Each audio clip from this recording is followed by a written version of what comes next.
araw guys, pag-usapan lang natin ang breaking news. Katniel spotted kahit puyat, nag-date pa rin niya. May pasabog, Katniel, bistado, magkasama kahit pagod yan. Naalam naman natin kasi guys, si Catherine Bernardo, napakarami yan guys, project.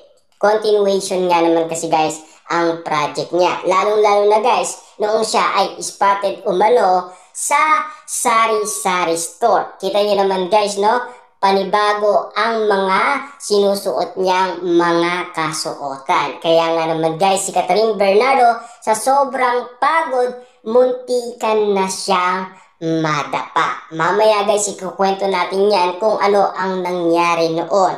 Kung bakit nga naman guys, muntikan na siyang madapa. Siyempre, ayon umano guys sa bali-balita, dahil sa pangyayaring yon, nagkita umano guys sina Daniel Padilla at Catherine Bernardo. Ang katanungan kasi niyan guys, no, na pinag-uusapan umano sa social media, si Daniel Padilla hanggang ngayon ay mahal pa rin niya si Catherine Bernardo. Hindi ba kayo guys nagtataka? Simula 2023 hanggang 2024 hanggang 2025, ang kasuotan ni Daniel Padilla ay hindi nag-iiba. Kasi yung kasuotan guys na sinusuot ni Daniel Padilla ay mga throwback sa Katniel. Kasi para at least guys ipakita ni Daniel Padilla ang kanyang suporta sa Katniel. Ibig sabihin, nararamdaman ulit guys ni Daniel Padilla na mahalaga talaga si Catherine Bernardo sa buhay niya. Hindi lang natin alam guys kung bakit nangyari ang ganitong sitwasyon. Pero ang pagkakaalam natin guys, umina kasi ang Katniel. Yan kasi guys ang pagkakaintindi natin. At yan din kasi guys ang naririnig natin na pinag-uusapan. At lalo-lalo na, yun din ang galing kay Daniel Padilla noong sila ay na-interview noong 2023. Noong kasagsagan guys na pinag-uusapan ang iwalayan. Kita nyo naman guys, no? Kahit na spotted pa sila noon, pero pinag-uusapan pa rin guys ang iwalayan. Naalam naman natin kasi guys ang bali-balita kay Daniel Padilla hanggang ngayon. Awak pa rin niya ang pagmamahal niya kay Catherine Bernardo. Ibig sabihin, kaya hindi niya pinapalitan sa buhay niya si Catherine Bernardo kasi nananatiling si Catherine Bernardo lang ang minamahal niya. Kita niyo naman guys, no? Sa lahat ng mga bagay na spotted umano si Daniel Padilla, kasi yan ang tinitignan natin guys kung bakit.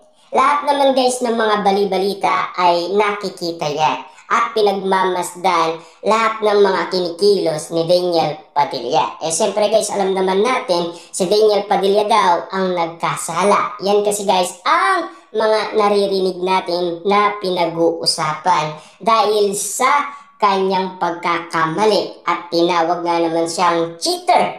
Siyempre guys, alam naman natin, talamak noon ang mga bumabatikos kay Daniel Padilla. Lalong-lalo na guys, yung pagkukumpara kay Daniel Padilla at Catherine Bernardo. Kapag magkasama daw sila, okay na okay sila at sikat na sikat sila. Pero kapag daw nagkaiwalay sila, doon daw masusubok ang kakayahan ni Daniel Padilla.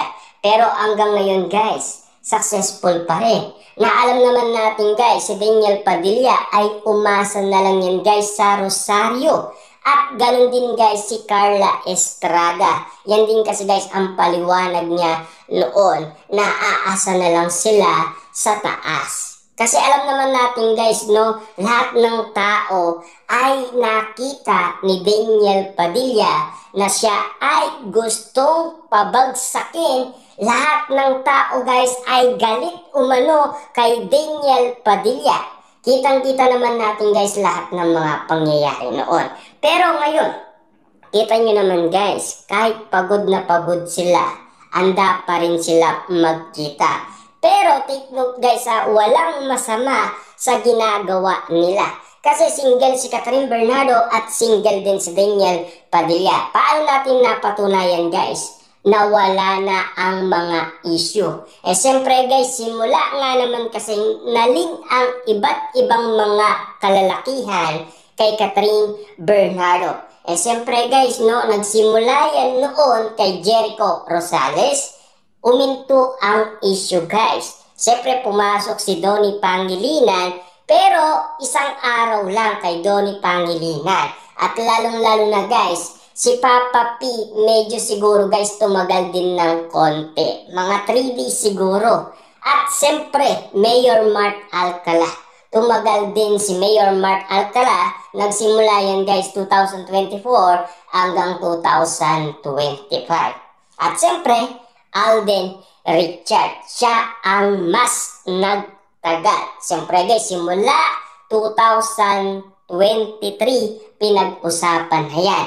Pero ayon kasi guys kay Alden Richard, hindi daw katotohanan ang mga sinasabi noon ng karamihan. Kasi ayaw umano guys magsalita ni Alden Richard patungkol umano sa issue. Kasi guys mainit ang issue noon na ayaw umano guys madawit si Alden Richard sa anuman pangyayari na usap-usapan patungkol sa iwalayan.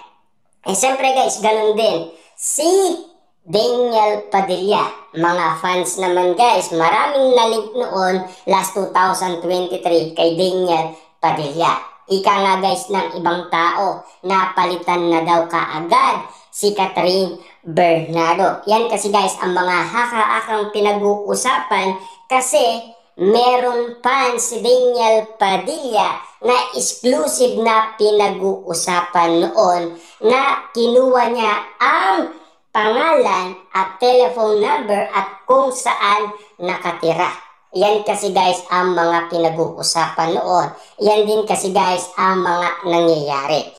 Pero hindi naman guys nagtagal din si Alden Richard. Siya ay sumuko din. Papaano nga naman kasi guys, may issue na umiiwas daw si Catherine Bernardo kay Alden Richard. At lalong-lalo na guys, karagdagan issue ng bali-balita, binasted daw ni Catherine Bernardo si Alden Richard. Yan kasi guys ang mga pinag-uusapan at yan din kasi guys ang mga naging patok sa social media na pinagkaguluhan at pinagpestaan ng karamihan. Kaya nga naman guys, lahat ng mga issue ay lagi tayong updated. Diba?